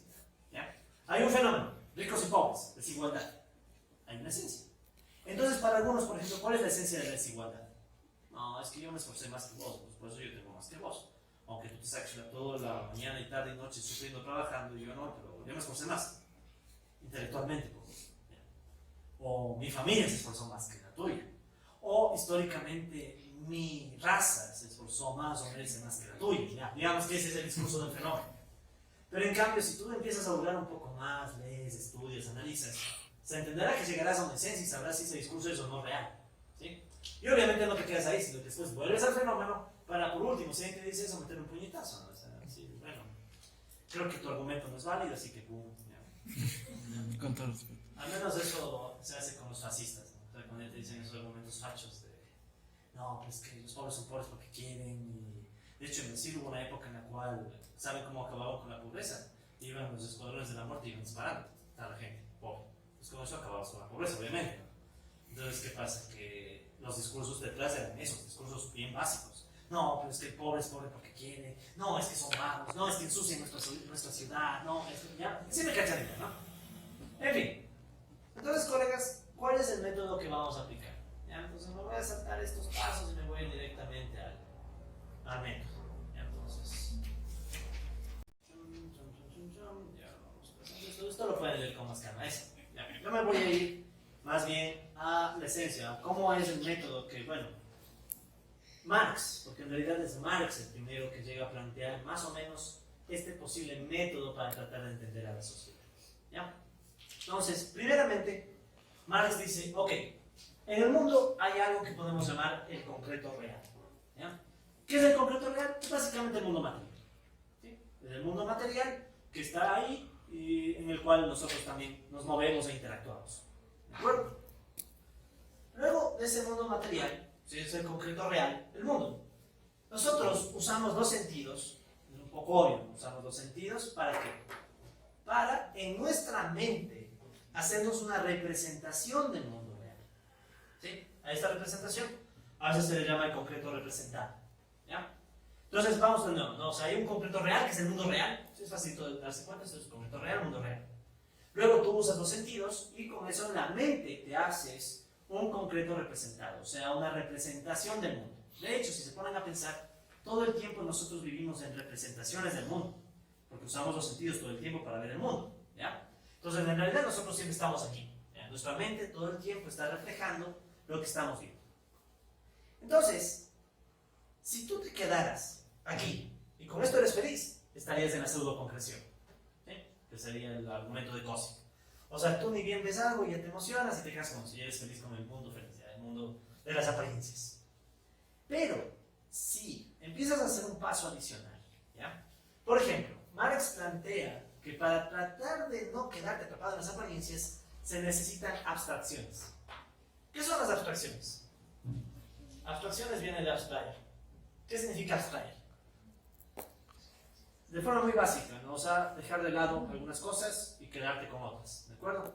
Por ejemplo, yo quiero entender esta clase, entonces voy a abstraerme, ¿ya?, de lo que está pasando fuera de la clase, ¿ya? Entonces, por un instante me voy a olvidar quién estaba caminando por el pasillo y demás y voy a tratar de concentrarme en la clase. Entonces, ¿qué pasa? He hecho una abstracción. He hecho una abstracción porque he dejado de lado lo que está pasando afuera para tratar de entender lo que está pasando en la clase, ¿ya? Entonces, lo que va a decir Marx es: ¿quién es este fenómeno, esta apariencia? usas abstracciones y con las abstracciones construyes en tu mente algo que él llama el concreto pensado. ¿Ya? Entonces, ¿cuál es la diferencia entre el concreto representado y el concreto pensado? El concreto representado es como nosotros representamos con los sentidos. En cambio, el concreto pensado es esta cosa que está aquí, pero ya recibió un pensamiento humano, ya recibió una parte de abstracciones. Y por ejemplo aquí tú ves que hay detalles, ¿no? Hay una banderita, hay gente caminando, protestando, por cierto, ¿no? Qué coincidencia. Hay arbolitos y todo. Quiero entender cómo se conectaron estas personas para la marcha. Entonces, ¿de qué me voy a olvidar? ¿Qué voy a dejar de lado en mi mente? Los arbolitos no me importan, o sea, ya, el letrero tal vez ni me interesa que diga o no diga. Tal vez sí, tal vez no. Y me quedo con lo más básico. ¿Sí? O sea, hago abstracciones, hago tratar de llegar a lo más básico. Por ejemplo, ahorita digamos que me interesa solo cómo están interconectadas las personas. ¿Ya? Entonces, a eso Marx les llama el concreto pensado. ¿Ya? Luego, tú, cuando ya te quitas de lado lo secundario y te quedas solamente con lo fundamental y tratas de entender lo fundamental, viene el siguiente paso. Y el siguiente paso, según Marx, es ahora hay que volver a poner los fenómenos. ¿Ya? O sea, yo estoy entendiendo la esencia de la sociedad y luego de entender la esencia de la sociedad, combino esencia, fenómeno. Y aquí, ¿sí? En esta combinación esencia, fenómeno, es lo que Marx dice, y Gossip también, llegamos a la totalidad concreta. ¿Sí? Entonces, la totalidad concreta no es solamente quedarte con esencia, ni solamente con el fenómeno, sino combinarlos. ¿Ya? Entonces, tú empiezas a ver el mundo, te llegan los fenómenos, pero tú ya en tu mente empiezas a estructurar y empiezas a decir, ok, este está sentado al lado de este está al lado del otro por alguna razón, y ya más o menos vas explorando las razones.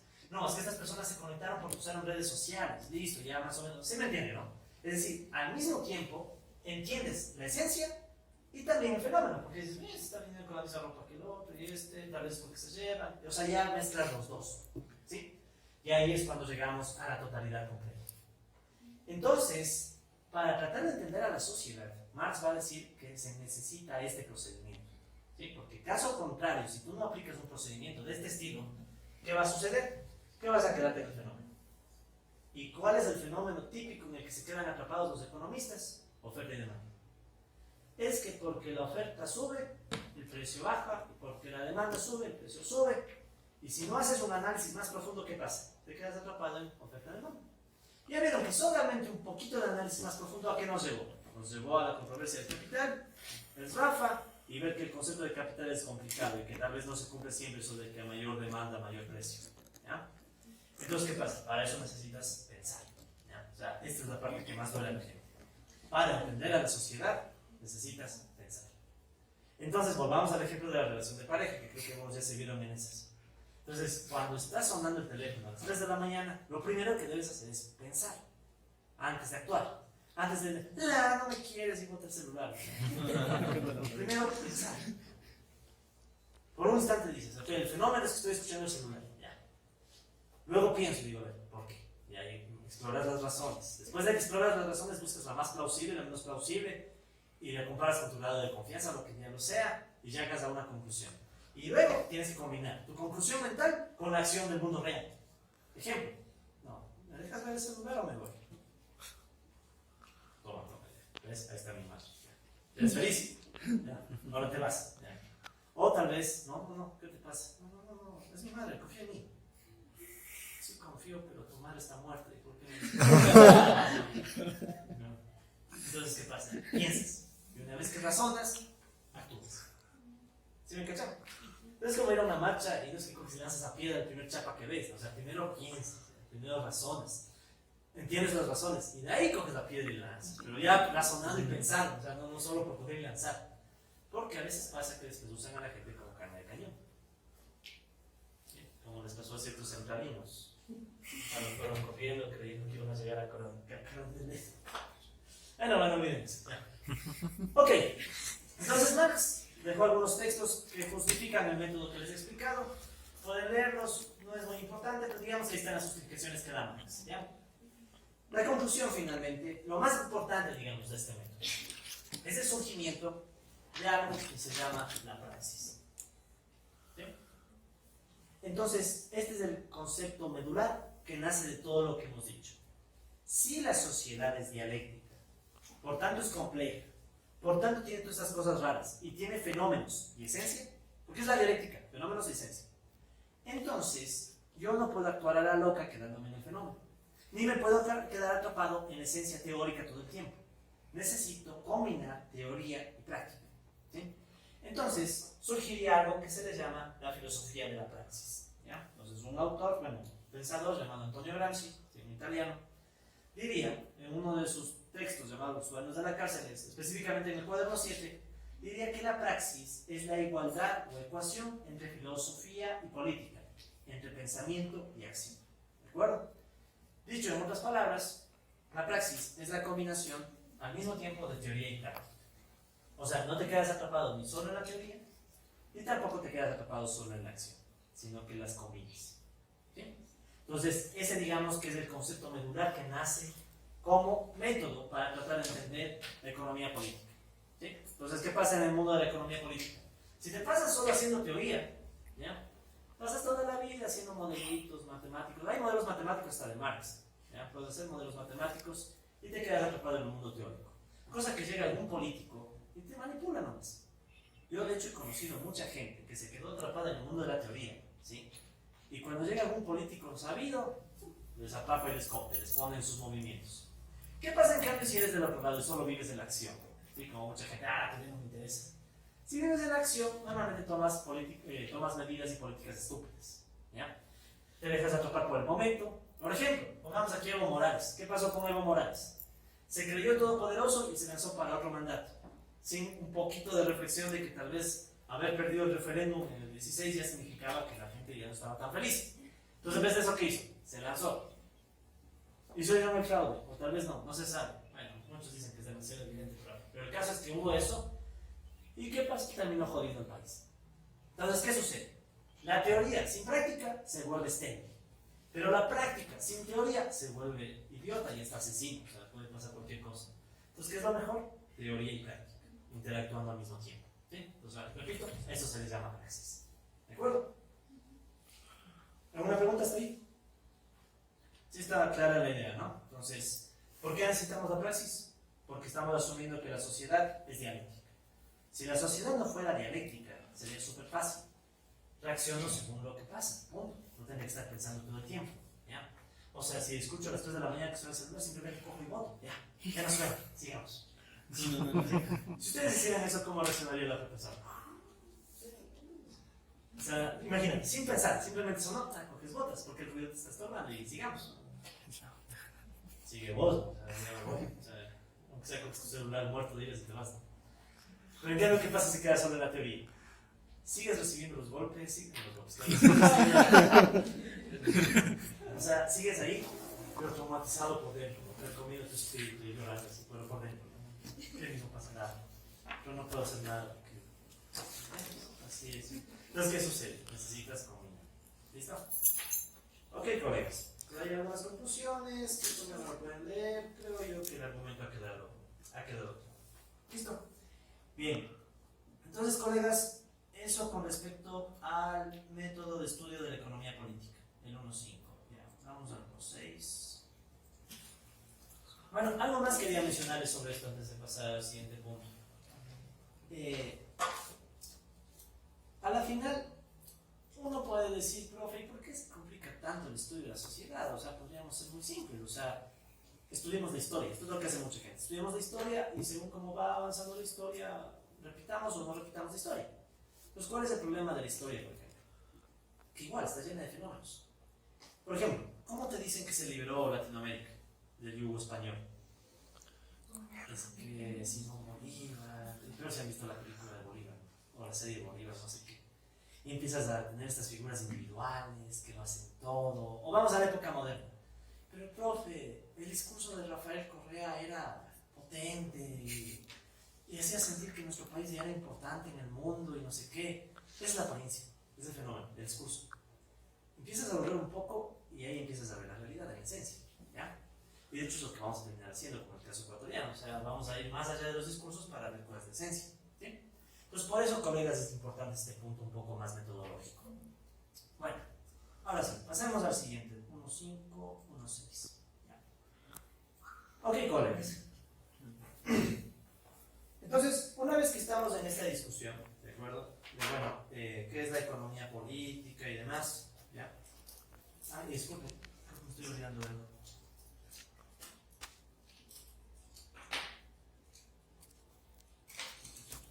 Sí, me estoy olvidando de algo más. Entonces, vamos con esto. Ya. Ok, colegas, entonces verán, van a estar al revés, no era 1, 5, 1, 4, 1, 4, 1, 5, no importa. Una vez que nosotros tenemos claro que la sociedad es dialéctica, o bueno, vamos a asumir que la sociedad es dialéctica, necesitamos ya, de una vez por todas, definir cuál es el objeto de estudio, ¿sí? Cuál es el tema que vamos a estudiar. Y el tema que vamos a estudiar es básicamente este, ¿ya? Entonces,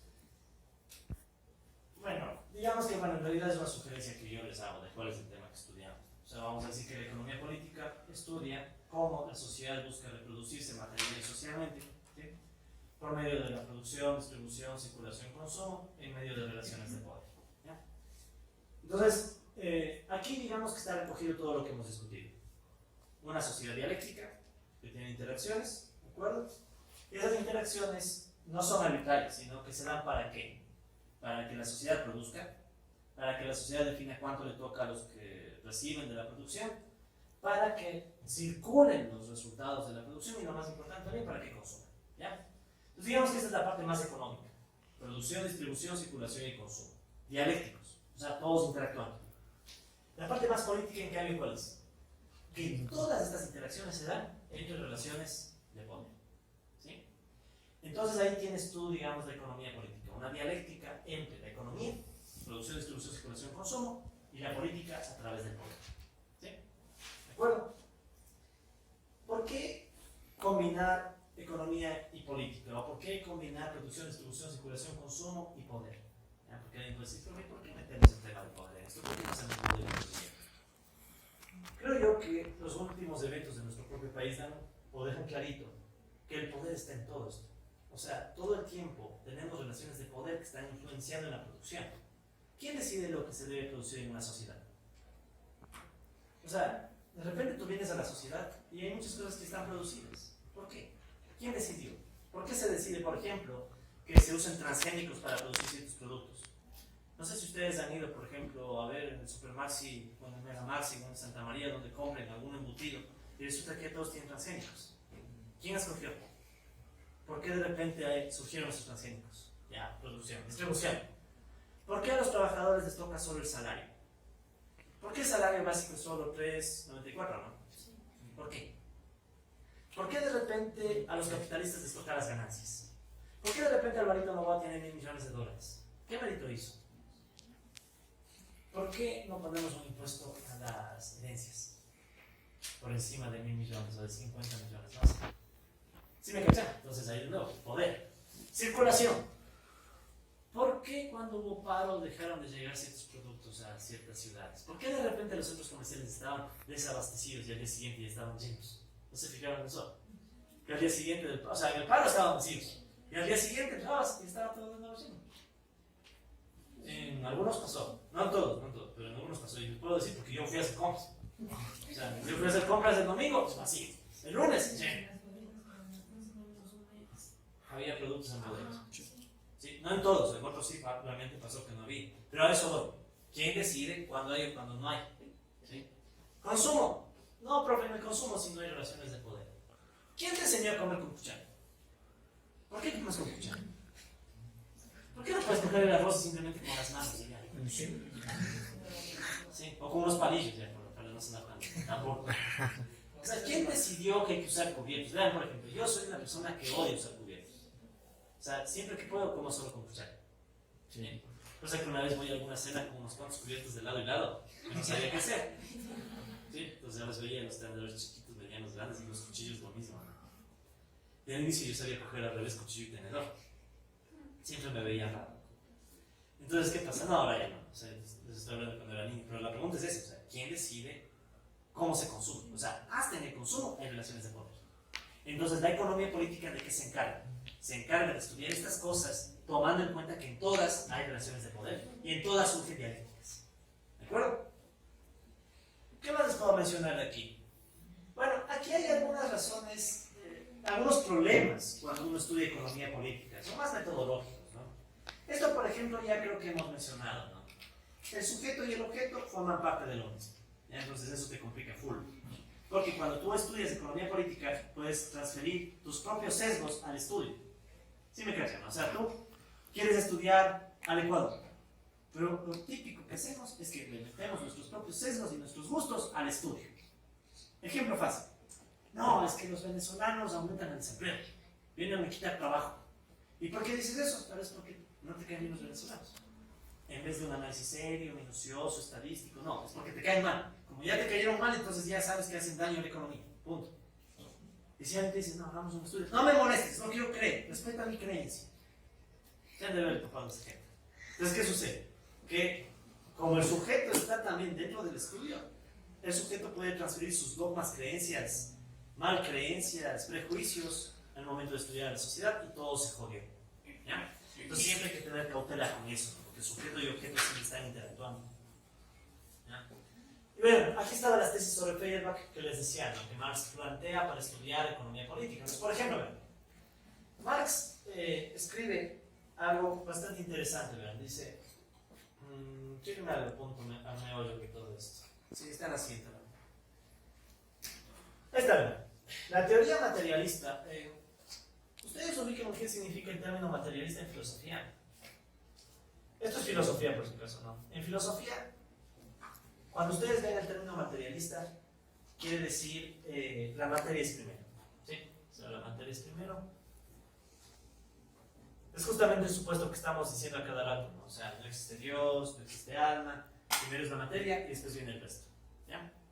Entonces, según Marx, ¿no? En un enfoque materialista, o sea, en un enfoque donde la materia está por encima de todo y el resto es un derivado de la materia, ese enfoque asume que los hombres y las mujeres son producto de las circunstancias y de la educación. Este ejemplo me encanta, ¿verdad? Dice, según un enfoque materialista, los seres humanos somos el resultado de la sociedad. O sea, tú naces y la máquina te moldea, ¿verdad? De hecho, piensa, ¿quién te enseñó a hablar? ¿Por qué sabes español y no inglés? ¿Por qué de repente te gusta vestirte de una forma y no de otra? Pues muchos dirán que es la sociedad te moldea. Es como el profesor que te da educación, ¿ya? Entonces, ¿qué dice Marx? Sí, es verdad que los seres humanos son producto de las circunstancias y de la educación, y de que por tanto los hombres y las mujeres transformados son producto de circunstancias distintas y de una educación modificada. ¿Ya? Sin embargo, y esto es la parte interesante, estos enfoques convencionales, según Marx, olvidan que son los hombres y las mujeres precisamente los que hacen que cambien las circunstancias. ¿Ya? Y él pone el ejemplo del profesor y dice, y es probable que hasta el propio educador necesita ser educado. ¿Ya? ¿Qué quiere decir? Y esto se mezcla mucho con lo de sujeto-objeto. En un enfoque sujeto-objeto convencional, ustedes son el objeto al cual yo, sujeto, tengo que enseñarles cosas. ¿Ya? Y aprendan, y aprendan, y aprendan. Listo. En cambio, desde un enfoque dialéctico, ustedes serían el objeto y a la vez el sujeto. Yo igual, sería sujeto y a la vez objeto. ¿Por qué? Porque a la vez que yo digo que les enseño algo, ustedes también me enseñan cosas a mí. ¿De acuerdo? Entonces, ¿qué pasa? Que en realidad hay una suerte de interacción mutua en la que uno va aprendiendo del otro. ¿Ya? Por ejemplo, ¿no? Me ya 4 años casi dando clases aquí en la universidad. Los estudiantes, y sobre todo las estudiantes, me han enseñado muchas cosas. ¿Sí? Me han enseñado que hay un sistema bastante injusto, por ejemplo, con respecto al alumno y a la alumna, sobre todo a la alumna porque hay mucho acoso sexual aquí. Me han enseñado, por ejemplo, que tienen horarios súper complicados, ¿sí? Que son vidas difíciles. Me han enseñado, por ejemplo, que los profesores a veces son muy abusivos o les toman cosas que nunca enseñaron, etc. Entonces, ahí el profesor aprende. Y obviamente el profesor también trata de transferirles alguna cosa, idea, conocimiento. Entonces, ¿qué pasa? Que en realidad en la sociedad siempre pasa esto. Sujeto y objeto están siempre interactuando. ¿Ya? No se pueden separar nunca. ¿Ya? Porque si se pudieran separar, sería como un profesor que te da solo clases y no aprende nada de ti. Y eso es imposible. Porque por último, y esto les juro como profesor, o sea, hasta cuando uno entra y ve cómo el grupo actúa, ya va aprendiendo a manejar el grupo. ¿Sí? O por último va aprendiendo a qué personas hago caso y a cuáles no. Pero a lo que voy es eso, siempre hay retroalimentación. ¿Sí? Ese es el punto medular, colegas. Siempre hay retroalimentación y siempre hay la posibilidad de que el individuo modifique la estructura o que el individuo modifique a la gran máquina que supuestamente le moldea. ¿Ya? Ejemplo fácil. Digamos que yo estoy dando clase y después alguien dice, profe, le cuento un chiste. y empieza a sacar algún revólver. Para los que no vieron la película, mejor, ¿ya? Entonces, ¿qué pasa? Ahí nomás, o sea, digamos como esos alumnos de los Estados Unidos, que resulta ser que un día se cabrean y llegan y mataron a todos, incluyendo al profe. Entonces ya le cambiaron la vida al profe, ya lo mataron. Entonces, ¿qué pasa? Que hay una interacción.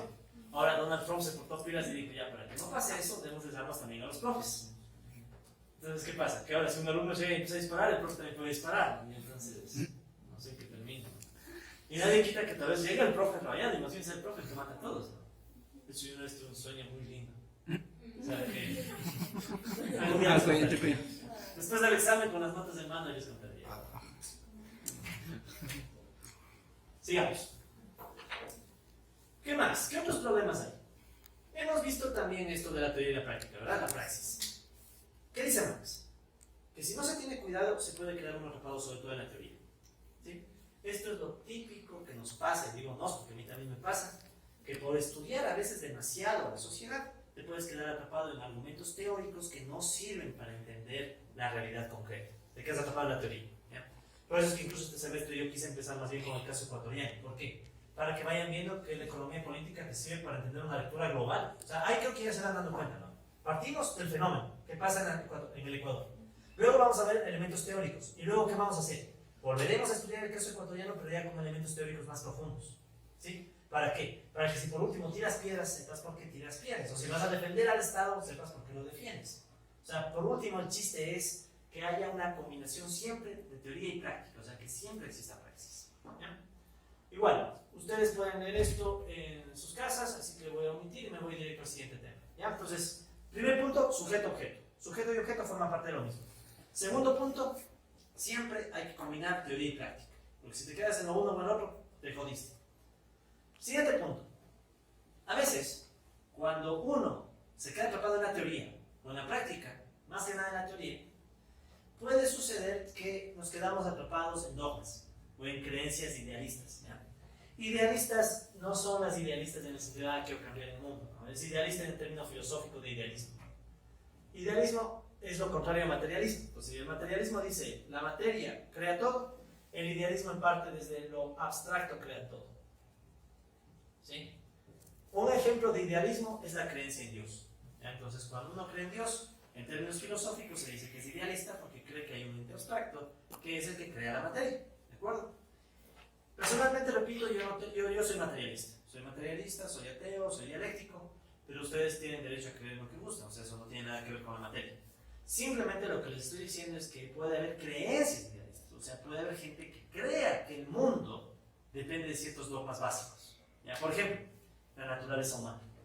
Es un típico dogma que a veces la gente saca a relucir para encubrir sus propias creencias. Ejemplo, es que por naturaleza humana somos egoístas. Entonces, yo también soy egoísta. Es que por naturaleza los hombres somos infieles. Yo también soy infiel. Y así no. Entonces, ¿qué pasa? Que muchas veces se usan dogmas para encubrir nuestras propias creencias. ¿Sí? Eso normalmente pasa sobre todo cuando uno ve a la sociedad de lejos. El ser humano es egoísta por naturaleza. Entonces, yo me creo un ente superior capaz de ver al ser humano y de decir, es egoísta, aún sin tener evidencia estadística. ¿Sí me cachan, no? Es como que yo me veo desde arriba y desde arriba le empiezo a juzgar al ser humano. ¿Ya? Entonces, ¿qué pasa? Que muchas veces, así como tú puedes crear dogmas, también puedes quedar atrapado en la resignación. Del otro lado, puta, el mundo es así. Habrá algún ente externo superior o fuerzas que me han... O sea, mi mala suerte es porque ya nací así. Sí, siempre veo esa gente que les dice, chuta, ya nací con mala suerte. Ya, ¿para qué me esfuerzo? Sí, siempre veo eso. Entonces, ¿qué pasa? Es lo mismo. O sea, gente que cree que existe un ente abstracto superior que siempre está dictaminando lo que es o no es dentro de la sociedad. Entonces, obviamente que, bueno, aquí está la cita de Marx, pero aquí solamente decir que, obviamente, en un enfoque de economía política dialéctica, eso no tiene cabida. O sea, todos vamos a asumir que son parte de la sociedad y a la larga, si uno tiene poder y otro no, es por alguna razón, no es porque Dios lo quiso. ¿Ya? No creo que si, repito, no creo en Dios, pero si Dios existiera, estoy seguro que no es que Dios quiso que Alvarito sea multimillonario, pues no. ¿O tú crees que sí? O el plan de Dios era perfecto para que Alvarito sea multimillonario y pelee con huracanes. O sea, si Dios existe, debe ser sabio. Y yo no creo que eso tenga nada que ver con la sabiduría de Dios. ¿Sí o no? Que creo que en eso estaremos de acuerdo. O sea, si Dios existe, no creo que le importe si Alvarito se pelea con Huracán. O sea, Dios simplemente es como, tienes tu libre albedrío. De hecho, por eso mismo existe el concepto de libre albedrío. O sea, el ser humano hace con su vida lo que quiere. Entonces, ¿qué pasa? Resulta ser que hay una dialéctica de nuevo, ¿no? O sea, el ser humano crea la realidad y la realidad cambia al ser humano.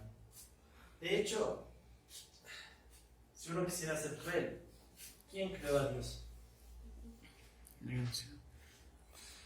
Esa es una pregunta durísima, ¿no? ¿Quién creó a Dios? Según las religiones, siempre ha existido, siempre existirá, etcétera, ¿no? En cambio, para los que son del enfoque materialista, Dios es creación humana. Entonces, sí ven, ¿no? O sea, de nuevo surgen estas dialécticas. La religión es toda una dialéctica, de hecho. Pero bueno, entonces, el caso, colegas, es que en economía política no nos resignamos. No es que vamos a decir, la vida es así, es igual, ya no me preocupo ni para qué estudio, y ya, así es la vida. Vamos a tratar de encontrar la razón, o sea, vamos a tratar de encontrar eso y sobre todo vamos a tratar de ver si es posible cambiar. ¿Ya? Claro que uno dice, profe, ¿se puede cambiar esto en un semestre? Yo creo que en ninguna vida, pero por lo menos intentar. ¿Qué más? Y bueno, ya hay otras cosas que son la totalidad completa y demás, que eso ya vimos. Entonces, ¿a dónde nos lleva todo esto? Finalmente. Todo esto nos lleva a la tesis 11 sobre Feuerbach que Marx escribió. ¿Ya? ¿Se acuerdan que yo les comentaba que había hecho Engels con los textos de Marx? Esto es lo que encontró Engels. ¿Sí? O sea, y en alemán, ¿sí? Entonces, esto es alemán, creo. Entonces, Engels encuentra esto y de esto empieza a sacar la obra de Marx. ¿Sí? La tesis 11 sobre Feuerbach es súper famosa y es la conclusión perfecta de todo lo que hemos visto en esta clase. ¿Para qué estudiamos economía política? Entonces, sí, esta es la traducción. Sí. O sea, no me quiero imaginar el dolor de cabeza que le causó al traductor, pero bueno. La tesis 11 dice, ustedes pueden leer todas las otras tesis, esta me interesa sobre todo.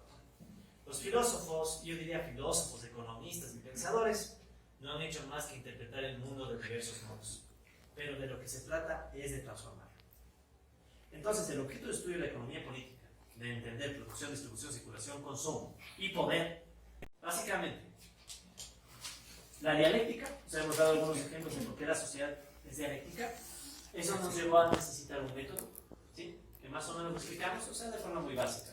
Marx tiene full detalles de eso y en las lecturas también van a poder profundizar un poco más.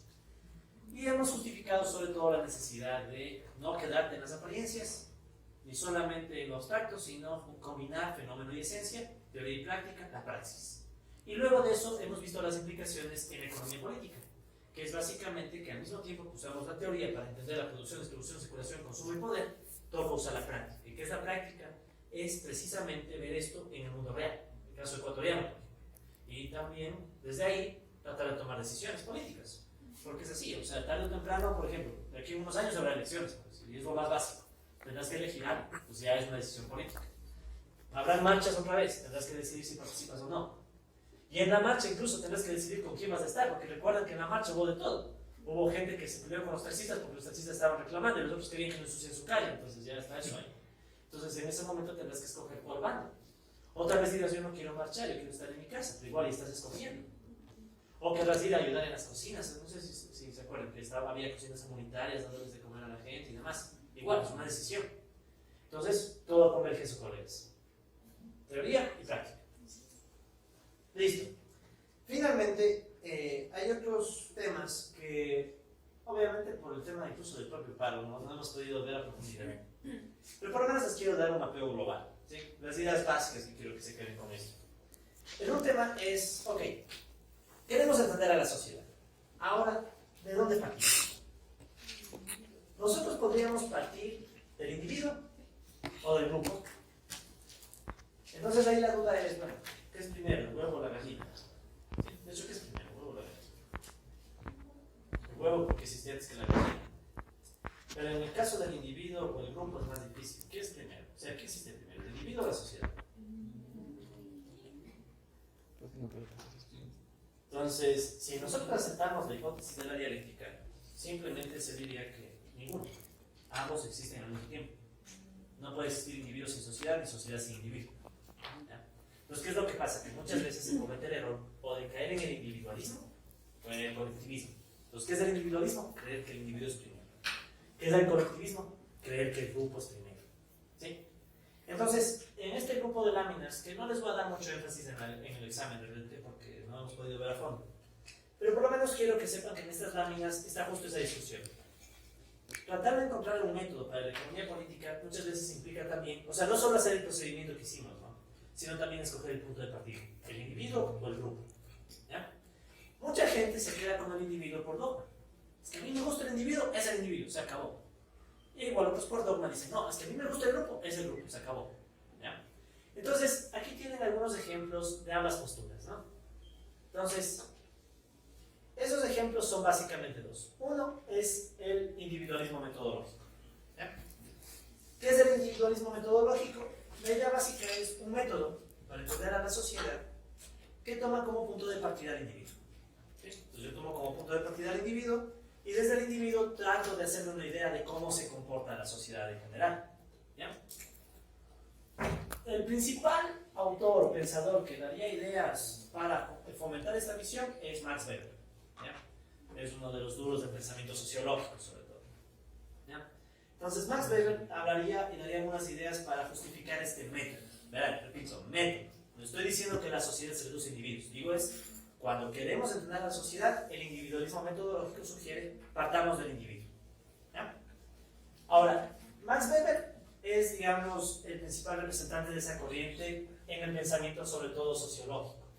Pero un poco más en economía, el mayor representante o el principal representante o el primero que empezó a tomar este enfoque sería un alumno de Max Weber, Joseph Schumpeter, que probablemente lo han escuchado antes, ¿no? Joseph Schumpeter era un duro profesor de Harvard que de hecho hizo su propia corriente, los schumpeterianos. Pese a que era austríaco, pero en realidad hizo su propia corriente, básicamente. Pero bueno, Schumpeter, ¿sí?, será realmente el primero en tomar el individualismo metodológico y llevarlo a la economía. O sea, ya Schumpeter diría, bueno, ¿cuáles son las implicaciones económicas de partir del individuo? ¿Sí? Y tiene algunos textos, ¿no? Por ejemplo, Schumpeter escribe un texto que se llama La esencia y el contenido principal de la economía teórica, en donde él más o menos trata de indicar cómo es el método del individualismo. ¿Sí? Y él dice básicamente que, bueno, este método solo significa que uno comienza desde el individuo para describir ciertas relaciones económicas. ¿Ya? Entonces, cuando escuchen el término individualismo metodológico, básicamente es eso: tomar al individuo como punto de partida para entender a la sociedad. ¿Sí? Y de hecho, Schumpeter va a dar unas justificaciones de por qué partir del individuo, y las justificaciones son justamente lo que ya vimos en el modelo de equilibrio general. ¿Sí? Por ejemplo, ¿quién siente necesidades y satisfacción? El individuo. ¿Quién tiene una utilidad? El individuo. ¿De acuerdo? ¿Quién es el que decide la utilidad marginal? O la utilidad marginal dentro de quién está. Igual, el individuo. ¿Quién es el que toma el vaso de agua hasta decidir que se satura? El individuo. Entonces son los individuos los que tienen utilidad, son los individuos los que valoran, y son esos individuos los que tienen que decidir con su restricción presupuestaria cuál es el óptimo de consumo. ¿Sí? O sea, básicamente lo que ya hemos hecho. ¿Sí? Entonces, todo lo que vimos en el modelo de equilibrio general se sustenta justamente en el individualismo metodológico. Asumir que el individuo es el punto de partida del análisis. ¿Ya? ¿Cuál es el principal problema? ¿Qué problemas hay con el individualismo metodológico? Recordando justamente lo que ya hemos visto en clase. Como racionalidad, por ejemplo. ¿Sí? O sea, asumes que los individuos tienen esta racionalidad, que hay completitud y transitividad, y que esas cosas básicamente no dependen de lo social, sino que están dentro de la cabeza del individuo. ¿Se acuerdan de eso, no? Entonces, ese, por ejemplo, es un típico problema del individualismo metodológico. Asume el individuo primero y se olvida de los efectos sociales sobre el individuo. ¿Sí? Digamos que ese es el problema. Se asume el individuo primero y los problemas sociales sobre el individuo se olvidan. Entonces tú crees que el individuo es inmutable, o sea, el individuo lo social no le afecta. ¿Ya? Y habrá individuos así, habrá individuos que lo social no les afecta en nada, pero sí, nada. Es imposible, ¿no? O sea, las modas, es un ejemplo típico. Las modas, las costumbres, los hábitos, por pensar solo en el mismo consumo. Todos empiezan a vestir de una manera, te inducen directa o indirectamente a tú también vestirte de una manera, todos usan un lenguaje y por tanto te obligan a que tú uses también ese lenguaje. Es decir, hay muchas presiones sociales, pero el individualismo metodológico tiende a olvidarse de ello. ¿De acuerdo? Y el ejemplo típico, como les digo, está en la misma. Completitud, transitividad. Para que lo entendamos. Ya, entonces aquí tienen muchas observaciones en contra del individualismo metodológico que les voy a dejar para que ustedes los revisen. Sí, pero igual no voy a dar mucho énfasis a esto en el examen. ¿Ya? Lo que me interesa es que sepan qué es el individualismo metodológico. ¿De acuerdo? Dime que hay algunas. Este autor lo van a encontrar en uno de los artículos, se llama Thorstein Veblen. Échenle un vistazo a lo que dice Veblen. Este es un autor que se le considera el mandamás de la escuela institucionalista, ¿ya? O sea, dentro del pensamiento económico. Y tal vez lo interesante de Veblen es cómo critica al enfoque de la microeconomía. ¿Ya? No voy a entrar en los detalles, simplemente es lo que ya hemos visto. El individuo, ¿sí? Cuando tú ves el modelo de equilibrio general, resulta que no es afectado, por ejemplo, cuando cambian los precios. Si hay un cambio en los precios o en los ingresos, la preferencia es la misma. ¿Se acuerdan que esto ya discutimos? Entonces, ¿qué criticará Veblen? Justo eso. Se asume que los individuos, ante cambios económicos, se mantienen intactos. O sea, las preferencias no cambian, las creencias no cambian, todo igual. ¿Sí? Entonces, si pueden echarle un vistazo a esto, quiero ir directamente al otro punto, que es el colectivismo metodológico. Ya. Entonces, individualismo metodológico, partimos del individuo para tratar de entender a la sociedad. ¿Qué será en cambio el colectivismo metodológico? Partir de la sociedad para entender no, a la sociedad. Exacto. Entonces, ¿qué sucede? Aquí sucede algo un poco paradójico. Tratamos de entender a la sociedad, desde el todo, ¿de acuerdo? ¿Sí? Y muchas veces, por hacer eso, se olvida al individuo. ¿Sí? Entonces, ¿qué sucede? Este es el típico enfoque en donde se piensa que las estructuras sociales, o sea, estos patrones que crea la sociedad, son lo único que importa. Y esto existe por encima de los individuos. ¿Sí? Aquí nace toda una corriente que se le conoce como estructuralismo. Entonces, el estructuralismo, en su versión más burda, creía que lo que existen son estructuras y los individuos pasan nomás. Por ejemplo, ¿cómo puedo entender cómo funciona la Universidad Central? No me importan sus individuos. Empiezo a ver sus leyes, empiezo a ver los reglamentos, todo eso. Cómo evalúan los profesores, o sea, sí me cachan, o sea, ese sería un enfoque estructuralista. Me olvido del individuo y empiezo a quedarme en la estructura de la sociedad para entender a la misma sociedad. ¿Ya? Si quieren, para no sonar tan burdos, no es que partimos de la sociedad, partimos de las estructuras. ¿Ya? Entonces, usamos las estructuras sociales para entender a la sociedad. O sea, partimos de estas grandes creaciones humanas y nos olvidamos de los individuos creadores. ¿Ya? Uno de los principales pensadores que se metió en esta onda, que sí, es más loca, ¿no? Es como decir, te parto de estructuras abstractas que crean la sociedad y el individuo solo es un peón de estas estructuras. Entonces, uno de esos principales pensadores está aquí, Emil Durkheim. ¿Ya? Entonces, Emil Durkheim sería uno de los principales creadores o de los que darían sustento a esta idea de las estructuras sociales que prácticamente dominan a los individuos. ¿Ya?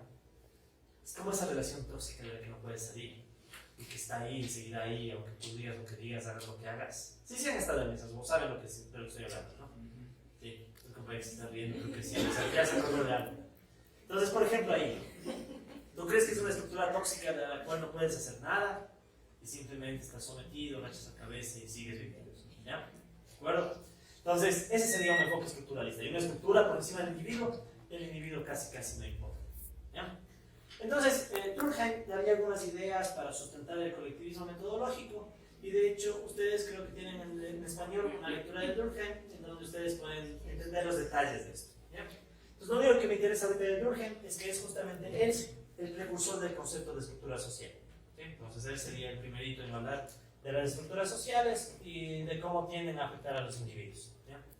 De hecho, la lectura que ustedes tienen ahí creo que se llama ¿Qué es un hecho social? Ahí están los detalles de lo que plantea Durkheim al respecto. ¿De acuerdo? Pero sí creo que me están entendiendo la idea esencial de todo esto, ¿no? Ya, estos son detalles que no me interesan por ahora. Esto quiero pasar. Ya, pues verán. En definitiva, entonces, para entender a la sociedad tenemos estos dos enfoques. Individualismo metodológico, o sea, parto del individuo, con el riesgo de que luego creo que el individuo es inmutable, la sociedad no le afecta. O parto desde el colectivismo metodológico, en donde me interesan las estructuras, los grandes patrones, y me puedo terminar olvidando del individuo. Entonces, ante estos dos enfoques extremos, ¿cuál puede ser la alternativa? Entonces, la alternativa viene a ser justamente la dialéctica. Es decir, probablemente lo que sea mejor no es quedarte con el individuo o la estructura, sino tener, algunos les llaman un enfoque de complejidad. ¿Ya? O sea, comprender que individuo y estructura están al mismo tiempo interactuando y ni el uno ni el otro existen aislados. ¿Sí? Entonces, ahí viene una cosa bien difícil. ¿Cómo haces para entenderles al individuo y a la estructura al mismo tiempo? O sea, ¿cómo haces para al mismo tiempo entender a los alumnos de la central y a la estructura llamada central? Entonces es complejo. Y es tan complejo que hasta el día de hoy no se tiene una respuesta clara de cómo hacerlo. ¿Ya? Lo que más hay el día de hoy, ustedes pueden revisar esto, quiero, exacto, este concepto. Este temita de aquí es bien interesante, ¿verdad? Hoy en día, mucha gente se topa con este problema y dice, ¿cómo estudio la sociedad con todos los problemas que les he contado? ¿Parto del individuo a la escritura o qué hago? Entonces algunos dicen, hagamos simulación por computadora. Entonces, hoy en día hay mucha gente, sobre todo en un lugar que se conoce como el Instituto de Santa Fe, Instituto Santa Fe. Esto es en el estado de Nuevo México, ¿no? En Estados Unidos. Este instituto está haciendo cosas bien interesantes. Básicamente lo que ellos hacen es hacer simulaciones por computadora y ver cómo los individuos interactúan. Un ejemplo de eso es el juego de la vida.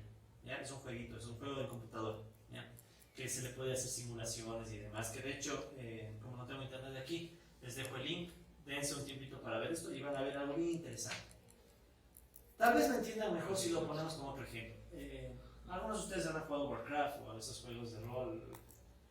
¿Cómo funcionan esos juegos? O sea, ¿cómo sabemos el comportamiento de los seres humanos en ese juego? O sea, la gente juega, interactúa, y si no, es bien parecido a una sociedad, es simular una sociedad. Tú empiezas a tener recursos, que produces, que no sé qué, después hay guerras, todo eso, ¿no? Entonces, mucha gente de aquí lo que está haciendo es eso. Al mismo tiempo pone individuos que interactúen y después simulan para tratar de ver los patrones que van surgiendo, ¿sí? Y una de estas cosas justamente ha adquirido un nombre que se llama los modelos basados en agentes. ¿Sí? Esto sí ya es completamente opcional, ¿no? Esto sí no va al examen, ¿no? Sería bueno si es que alguien quisiera meterse en estos temas, es bien chévere, porque resulta que hoy en día la economía, por ejemplo, ya no se hace solamente en números o matemáticas así aburridas, sino que tú tomas una computadora y les pones a interactuar para ver, por ejemplo, cómo se distribuye la riqueza. Y ya les voy a mandar algunos videos sobre esto. Entonces, digamos que ese es lo más sofisticado que hay, ¿no? O sea, al mismo tiempo tienes individuos y tienes patrones que van surgiendo. Pero digamos que esto todavía está avanzando, tiene todavía su tiempo y...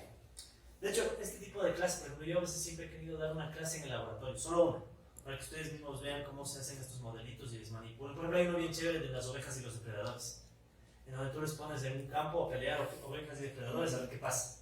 Entonces uno dice, no, pues los depredadores se acaban a las ovejas, pero si hay un número suficiente de ovejas, resulta ser que no, pues los depredadores no se acaban a todas y las ovejas empiezan a reproducirse. Después las ovejas son muchas y los lobos regulan y van surgiendo ciclos. Es bien chévere. Entonces, ese tipo de modelos pueden servir para entender también a la sociedad. ¿De acuerdo? Eso, colegas. ¿Alguna pregunta sobre este tema? Bueno, les pido disculpas que hayamos abordado todo esto tan rápido. Pero asimismo, el examen estará en correspondencia. O sea, no es que les voy a tomar los detalles más minuciosos de estas láminas. Revisen las láminas, vuelvan a ver el video. Recuerdo que ya se lo puede cortar. Muchas gracias.